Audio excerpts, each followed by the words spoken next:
3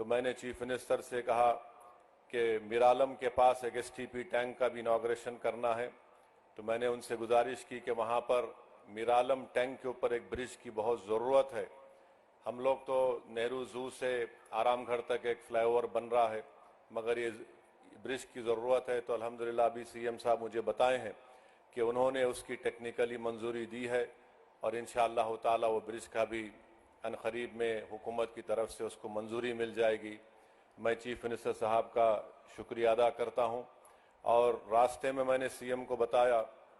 کہ ہم کو یہاں پر جو حیدرآباد شہر ہے، حیدرآباد کا دل یہ علاقہ ہے، یہاں پر ہم کو عثمانیہ ہاسپٹل ایک نیا بنانے کی ضرورت ہے۔ تو میں پھر سے CM صاحب کے درمیان میں، عوام کے درمیان میں کھڑے ہو کر آپ تمام کی طرف سے یہ گزارش کروں گا کہ عثمانیہ ہاسپٹل کی ایک نئی بلڈنگ بنائی جائے، اور جو جیل ہمارے پاس ہے چنچل گوڑہ کی جیل، وہ اب شہر میں آ چکی ہے۔ اگر حکومت اس کو شہر کے باہر کسی جگہ پر منتقل کرے اور اس جیل چنچل گوڑہ کی زمین کو وہاں پر KG سے PG کیمپس ایک بنائیں گے،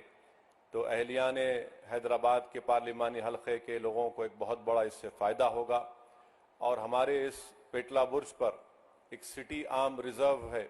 اس کو بھی شہر حیدرآباد سے باہر اگر لے کے جائیں گے تو زمین کو بھی آپ استعمال کر سکتے ہیں۔ تو یہ میں امید کرتا ہوں کہ چیف منسٹر اس پر غور کریں گے۔ اور آخر میں چیف منسٹر صاحب، آپ نے DSC کا اعلان کیا، میں آپ کا شکریہ ادا کرتا ہوں۔ اردو میڈیم کے پوسٹ کو اگر آپ ڈی ریزرو کریں گے تو اس سے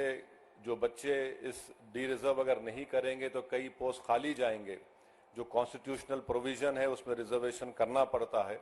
حکومت کے پاس ایک اختیار ہے کہ اس کو ڈی ریزرو کرے، تو جو دوسرے بچوں کو بھی اردو میڈیم پوسٹ کا فائدہ ہوگا۔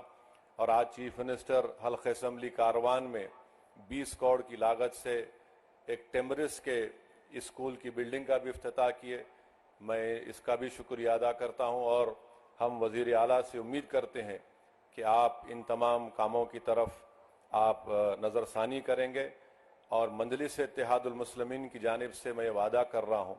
کہ چیف منسٹر کا جو ایک ڈریم پروجیکٹ ہے موسی ڈیولپمنٹ کا، آپ اس میں جہاں کہیں بھی آپ کو ہماری پارٹی کی ضرورت پڑے گی، ہم بھی چاہتے ہیں کہ موسی ڈیولپمنٹ کا پورا کام آپ کے ٹینیور میں مکمل ہو،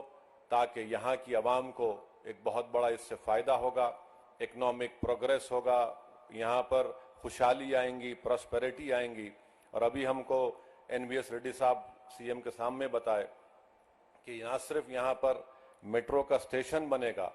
بلکہ چندرائن گٹا سے جو ناگول سے ایئرپورٹ کی لائن آئے گی، وہ انشاءاللہ یہاں سے چندرائن گٹا سے میلاردوپلی اور پھر میلاردوپلی سے ایئرپورٹ، تو مجھے یقین ہے کہ جب کام مکمل ہو جائیں گے تو اس سے اس علاقے کے یہاں پر رہنے والے نوجوانوں کو ایک بہت بڑا فائدہ ہوگا۔ اور چیف منسٹر کی اطلاع کے لیے بتا رہا ہوں، نالج کے لیے، کہ حیدرآباد کے پارلیمنٹ کے حلقے سے کم 10 سے 15 ہزار بچے روز ہائی ٹیک سٹی کو جاتے، اور رات میں آتے، اس میں ہماری بیٹیاں بھی ہیں، نوجوان بچے بھی ہیں۔ تو میں CM کا، جناب ریونت ریڈی صاحب کا دل کی گہرائیوں سے آپ کا ویلکم کرتا ہوں، اور مجھے یقین ہے کہ انشاءاللہ تعالی 2028 سے پہلے آپ آ کر، آپ اور ہم اس ٹرین میں بیٹھ کے آئیں گے انشاءاللہ تعالی، جبلی بس سٹینڈ سے لے کر یہاں تک انشاءاللہ، کیونکہ ایئرپورٹ کا کام تو لمبا ہے، مگر مجھے یقین ہے کہ وہ کام بھی پروگریس ہوگا۔ میں جانتا ہوں ریونت ریڈی بڑے ضدی آدمی ہیں، اور ان کی ضد ان کو یہاں تک لے کر آئی، اور ہم بھی، ہماری پارٹی کے لوگ بھی سر پھرے ہیں، مگر عوام نے ایک فیصلہ دیا ہے، ہم اس فیصلے کا احترام کرتے ہیں۔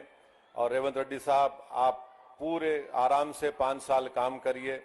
تلنگانہ کی ڈیولپمنٹ کے لیے، تلنگانہ کے پروگریس اور پراسپیرٹی کے لیے MIM پارٹی آپ کے ساتھ کھڑے رہیں گی۔ بہت بہت شکریہ۔ ساری عزتیں اللہ ہی کے لیے ہے اور اللہ ہی مہربان نہایت رحم والا ہے۔ حج اور عمرہ کا فریضہ ادا کیجیے الہند گلوبل سروسز پرائیویٹ لمیٹڈ کے سٹار اور بجٹ پیکیجز کے ساتھ۔ حرمین شریف کے قریب سٹار ہوٹلز میں قیام، 3 وقت حیدرآبادی ذائقے دار کھانے، اے سی بسز کے ذریعے مقدس مقامات کی زیارتیں، سعودی ایئر لائنز کی ڈائریکٹ فلائٹ، حکومت سعودی عرب اور حکومت ہندوستان سے منظور شدہ۔ الہند ٹریولز کی جانب سے حاجیوں کے لیے ایک بہترین تحفہ، الہند کے ساتھ عمرہ ٹریول کرنے والوں کے لیے نیکسٹ عمرہ ٹرپ پر 1% کیش بیک حاصل کیجیے۔ مختلف ممالک کے ویزاز اور ایئر ٹکٹنگ کے لیے ایک بار ضرور تشریف لائیں۔ آج ہی اپنا سفر بک کریں۔ Alhind global services private limited, first floor, Babu Khan estate, Bashir Bagh, Hyderabad. Contact 9949940160 اور 04029562931۔